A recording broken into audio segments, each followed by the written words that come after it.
It was in June of 1969 that the trustees of Gordon Divinity School and the trustees of the Conwell School of Theology in Philadelphia signed the final instruments that merged two great educational traditions. That signing formed Gordon-Conwell Theological Seminary.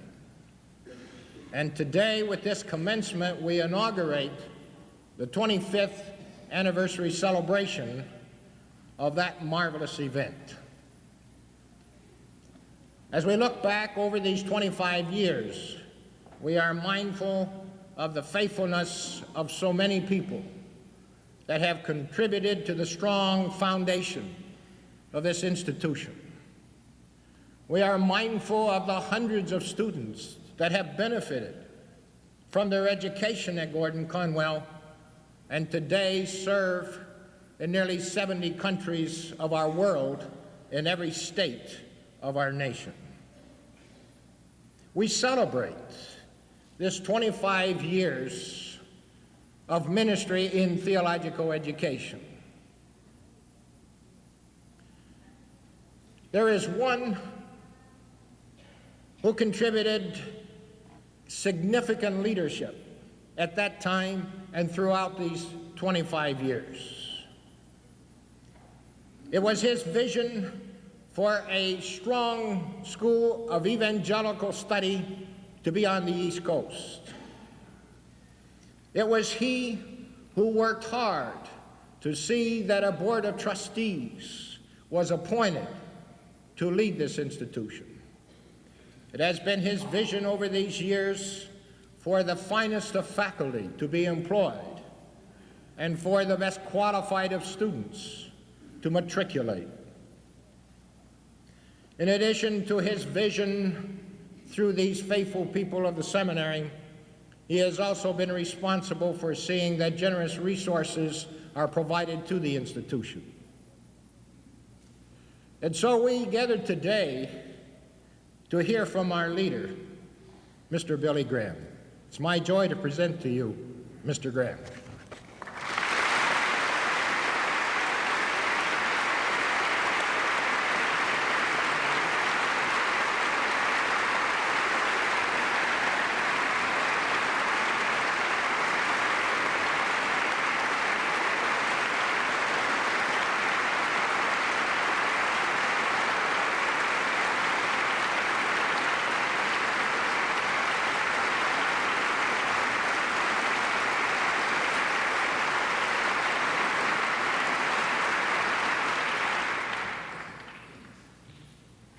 Thank you very much for that introduction, Dr. Cooley.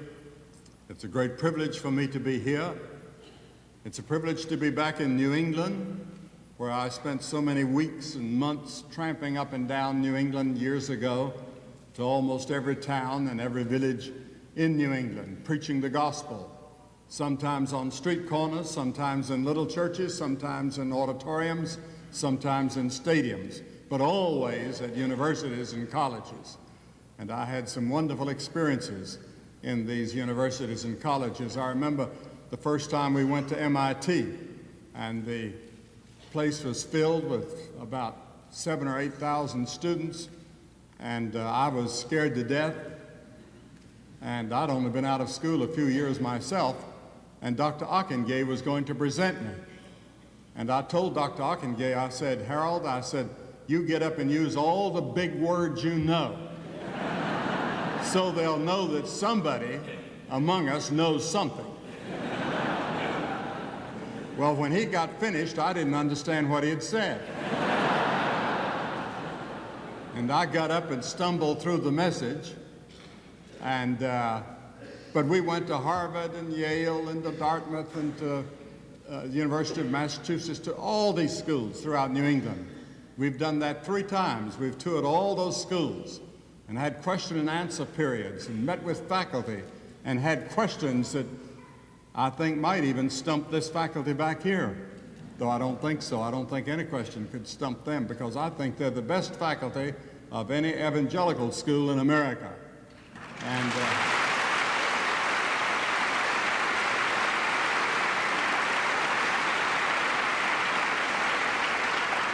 And so I say, Dr. Cooley, distinguished members of the faculty and staff, my fellow members of the Board of Directors, honored guests and friends that are visiting here, and most of all, members of the class of 1994 and your spouses and families.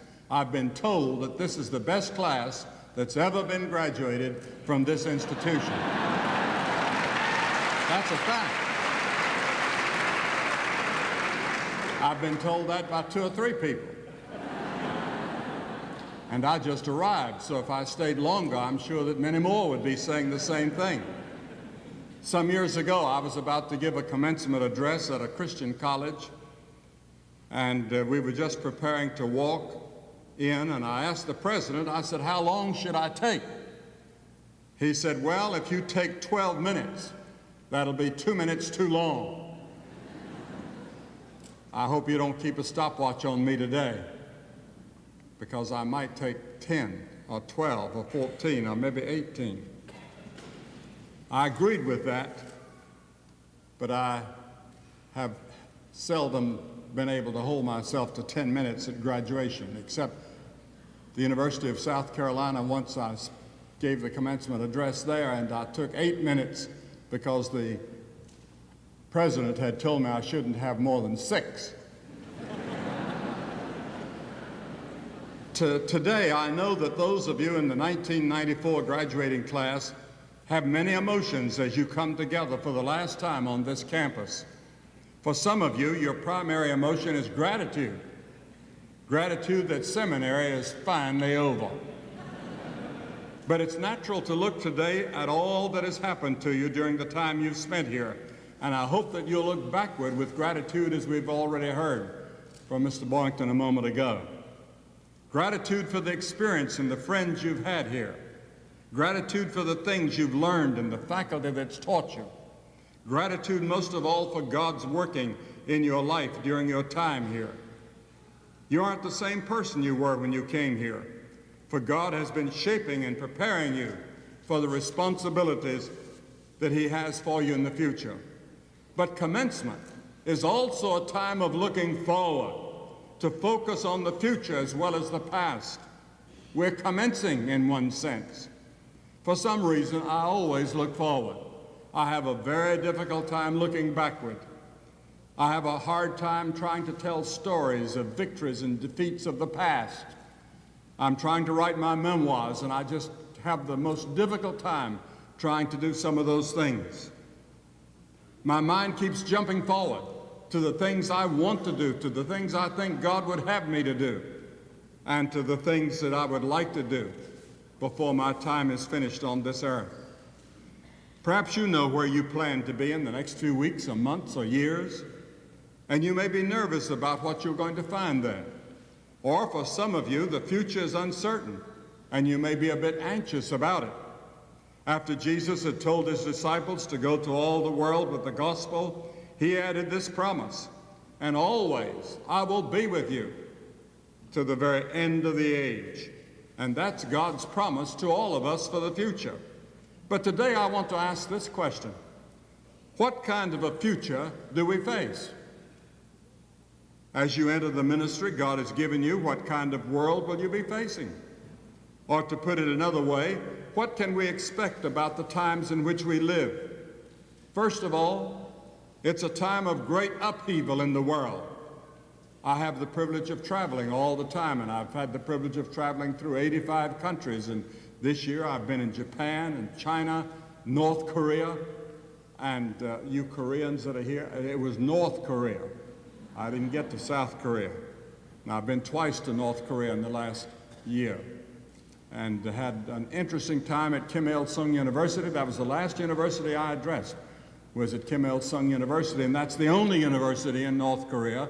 They have a number of colleges, but only one university, and they don't know anything about what you and I know about, because it's the most closed society in the world.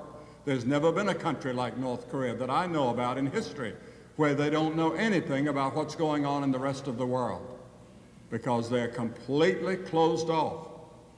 But for some strange reason known only to God, He has opened the door for us to go twice and proclaim the gospel to the students, to churches. They've built 3 churches, and 2 of them were really built for us because they knew we were coming. And we had the opportunity of being the guest of Kim Il-sung, and I spent 3 hours with him alone this last time. And he won't see any American, he won't see any European, he doesn't see anybody. He gives no interviews to anybody, but we had that opportunity. How did it come to pass? I don't know, just God. And he's taken the same tack toward my youngest son, Ned, who does some work in China. But he opens the door and he talks very frankly and freely because he knows, I suppose, that what he tells me I'm going to pass on to President Clinton. And President Clinton sent me, both times, sent a message with me to him. That's another long story. But Charles Dickens opened his book, as all of you know, The Tale of Two Cities, with these famous words that have been quoted over and over. It was the best of times. It was the worst of times. It was the age of wisdom. It was the age of foolishness. It was the epoch of belief. It was the season of light. It was the season of darkness. It was the spring of hope. It was the winter of despair. Those words Dickens penned about the revolutionary times in France. They could have just as easily been written today. We live in a time of great contradictions and great conflicts, and these will probably become sharper in the years that you're going to be ministering. Jesus said the world was like a field, and it would have both wheat and tares, or weeds, and both would grow up together, both growing stronger as time passed, until that final day of harvest when they would be separated. Today, we see both the wheat and the tares growing up together, both good and evil growing in the world. Notice they're growing. Evil's getting worse, good is getting better at the same time, in the same field. First, it's true because of the upheavals of our world. Think of the political upheavals which are convulsing the world right now. Just a few years ago, we thought peace was just around the corner because of the demise of the Soviet Union. But now we see conflicts on every continent, and we seem to be entering a new age of ethnic and tribal and racial strife. The tragedy in recent weeks in Rwanda is almost beyond belief. I've been in Rwanda, and I've preached in those countries. The international community seems powerless to stop the bloodshed in the former Yugoslavia, or in Yemen that has just started that conflict where hundreds are being killed. The list is endless. Or think of the social upheavals that are bringing unprecedented change to our world, from exploding populations to rapid urbanization. In our own country, I feel that there's a growing social polarization, and we're in danger of losing our identity and sense of unity as a country.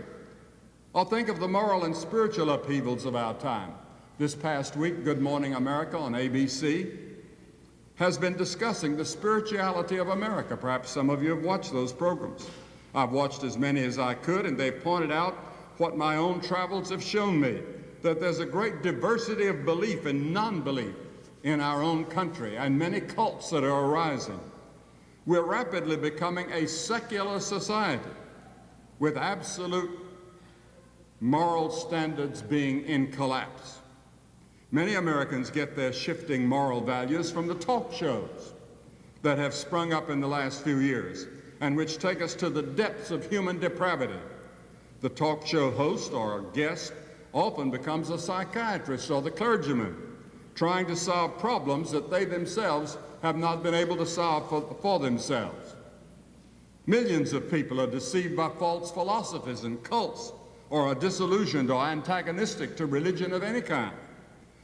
Those of us who are Christians may find ourselves becoming a despised minority, or at best ignored as narrow or irrelevant by the time the next century comes. The offense of the cross is evident everywhere in the secular world. I believe the minister of the gospel in the future will face growing hostility to God's truth, not only concerning personal salvation, but also the social implications of the gospel. I doubt if the tranquility which my father enjoyed will ever return to our world. But there is not only is the upheaval in the world, there's upheaval in the church. In some quarters, we are seeing a secularization of the Christian faith. Those of us who are evangelical sometimes say that theological liberalism is exhausted and obsolete, and to some extent, I believe that is true. But in the years to come, we may find it taking new forms, such as the New World Order that people are not quite sure what that means, or the New Age movement that will confront us with new and unexpected challenges. But I believe there are also perils from within our own ranks. For example, evangelicals are in danger of becoming divided, and contentions over various things, including social and political issues. I believe Satan would love for that to happen, because he likes nothing better than to discredit the gospel and to see men that have arisen as leaders fall into the traps of Satan in immorality. In addition, evangelicalism is in danger of becoming a victim of its own success. We can so easily become complacent and proud and fail to see the urgency of true commitment.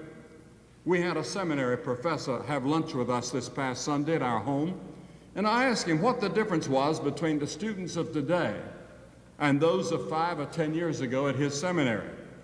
He said, I notice that there's more confusion today among my students as they face the future. There's only partial commitment. Many of them are not certain what commitment really is. And secondly, it is a time of great opportunity. Not only confusion and upheaval, but opportunity. It is the time of upheaval in the church and in the world, but there's a second thing that I want you to remember. It's a time of great opportunity. In some ways, it is the worst of times, but in other ways, it's the best of times. For God is at work. Never before have we had the technology to spread the message of the gospel throughout the world as we have today. Next year, God willing, we are going to hold crusades in hundreds and thousands of cities and towns and villages throughout the whole world. We're going to use Puerto Rico as the basis of it, and we now have teams of people teaching counselors and ministers in all over the world on every continent and every island. And some of these tapes will be going into areas dominated by other ideologies and religions that do not allow the freedom of the gospel. But I don't think there'll be a place in the world that the gospel will not be preached next year from Puerto Rico. We have the technology to do it. We just don't have the money yet. In some ways, it's the worst of times. But in other ways, it's the best of times. If the tares are growing taller and taller, so are the sheaves of wheat. I would not want to be alive at any other period of history. I think this is the greatest moment to be in the ministry of the Lord that there's ever been in the history of the Christian church. It's a wonderful time to be graduating from seminary. It's a wonderful time to start your life out or continue it. It is a time of opportunity in part because of the vast spiritual disillusionment and emptiness. Everywhere I go, I find young people are searching for something. They don't know what it is. You listen to it on the television or you see it in the newspapers. People are searching. They want something. Young people want to be told what the moral parameters are, but nobody's telling them. Nobody's telling them what's right and what's wrong. And they want to know. There's a desire to know, and you're the ones to tell them. What an opportunity we have in this country, besides all the other countries of the world that are opening to the gospel. In every one of our crusades, the majority of people that come are young people. The people that respond are young people. About 18 months ago or 2 years ago, we held a crusade in the great Olympic Stadium in Moscow. And everybody wondered, would the people come? And would they respond? And we went, and they did respond. The place was jammed to capacity at every service. We had to turn thousands away at every service. And when the invitation was given the first night, over half the audience responded. And I told them to go back to their seats. I thought they didn't understand what I was saying, and so I made it just as clear as I possibly could. And they came again, and even more it seemed. And then outside there were thousands of people watching on a huge screen that had been erected. And that was the first of the crusades that were held in Moscow. And I never saw anything quite like it. I'd never seen such hunger for the gospel as I saw in the Soviet Union at that time. Technology has allowed us to reach those type of people and will allow you. Why, you don't remember, of course, when you go to a church and there's no amplification, or you go to a stadium, there's no amplification, and I read about these evangelists of the past like George Whitefield and John Wesley, or even D.L. Moody. They didn't have amplification. They didn't have those things. No wonder we read about the big crowds today in comparison. I'm not a great evangelist. I'm just an ordinary country preacher from North Carolina. But it's this technology that has been provided today in my lifetime that's allowed us to go and do some of these things. And we thank God for it. But also that same technology is used of the devil to spread his message. And he's doing in some ways a much better job than we are. The gospel is revolutionary because it's good news for an otherwise hopelessly confused and increasingly evil world. The real question, however, is this: in light of both the upheavals and the opportunities of our time, what's required of you? What kind of a person ought you to be? First, you must be men and women of commitment. Have you really committed to Christ? Committed to a call of God? To some phase of His work? It might be in the business world. It might be somewhere in Africa or Asia. God has called you, and you're committed to it. Paul said, we put up with anything rather than hinder the gospel of Christ. Though I'm free and belong to no man, I make myself a slave to everyone to win as many as possible. Then he added, I beat my body and make it my slave, so that after I've preached to others, I myself will not be disqualified. Do you have that kind of commitment? I watch these people jogging all the time, and I jogged until I couldn't jog anymore. And I jogged. First I ran for years, and then I jogged, and then I slowed down to walking, aerobic walking, and then I slowed down to a slow walk. And I swim if I can find a pool at some hotel or motel where we stay, a pool to swim in. I can still do a little of that, though I just sort of paddle around. But I watch these people, and they're doing that for their body. What should we be doing for our spirits, for our souls? In prayer, in Bible study, in meditation, in witnessing. Paul was beating his body so that he might not be disqualified. Thirdly, we must be men and women of clarity. We need clarity in our thinking and clarity in our message. And I want to say this today: don't stop studying. That degree that you have doesn't mean a thing if you stop studying. You come here and learn the sources where you can go to continue a lifetime of study. And there is where I want to make a confession. I have preached to too many places, traveled too much, and studied too little. And if I had it to do over again, I would reverse that process. I would study more and travel less. And I'd spend more time with my family. I have 5 children, 19 grandchildren, and 5 great-grandchildren. And I would spend more time with them. But as I look at them and see what wonderful people they are, I would say they need to spend more time with me. Because I have a daughter, for example. If I'm preparing a sermon, I call on the phone and I say, Ann, would you help me on this? Because she can look at almost any page in the Bible and outline it for you, and she's never been to Bible school or seminary or even college. But she knows the Word of God. She's studied it on her knees at 4 o'clock every morning, ever since she was in high school. And she's absorbed the scriptures in a way that I don't know anybody that well anyway.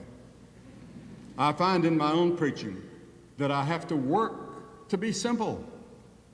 You know, even I know enough to go over the heads of some people. But what I need to do is to put the cookies on the lower shelf so that even the children can get them. Be simple, and don't be embarrassed. You're going to be a seminary graduate. You've got to get out there and let the people know what you've learned and how much you are. Be simple and ordinary. That's the way Jesus was. The common people heard him gladly. Let's be simple in presenting great truths. Dr. Cooley, in his report to the Board of Trustees this week, said, recent studies have revealed what is abroad in our churches today as a dissatisfaction with a seminary education that has become less relevant to the churches precisely because seminaries have yet to understand the new demands placed upon them. Dr. Cooley continued, the expectations of a minister have expanded from 4 or 5 categories to as many as 15 to 20 abilities or skills. Classical theological education is losing its value in the eyes of the church. Alternative educational models and delivery systems are emerging at a rapid pace and with great acclaim to serve the needs of the church. You've gotten started in your theology, but I'd like you to say you've only started. I get theological books down every day and read them and study them because I wish I had gone to seminary, but I didn't. I'll tell you someday why I didn't go. I hope that you have it clear in your mind that God has called us first and foremost to be proclaimers of the message of Christ with its social and redemptive good news, and that God has chosen the foolishness of preaching to primarily convey that message, and always make, as Charles Spurgeon said, make a beeline for the cross. In every message, the cross and the resurrection. And we need a boldness in our presentation of the gospel of the Lord Jesus Christ. Because some people are a little bit embarrassed or a little bit ashamed. And that temptation comes. But don't yield to it, because that temptation is of the devil. Well, I'm not going to tell you what you ought to preach. I've got a whole list of things here, but you're to preach the word. Preach the word. Expository preaching is the greatest of all preaching in the churches. And evangelistic preaching, both are necessary in our preaching and teaching today. Preach the word, and Paul said, do the work of an evangelist. I believe the prime need of the hour in the churches is evangelism, biblical evangelism. Before we can have an evangelistic pulpit, we must have an evangelistic heart. We must see the world as a lost world, and Jesus Christ as the only hope. John Knox prayed, give me Scotland or I die. We need that kind of zeal, and we need that kind of clarity in our thinking and our proclamation. Thank you, and God bless you.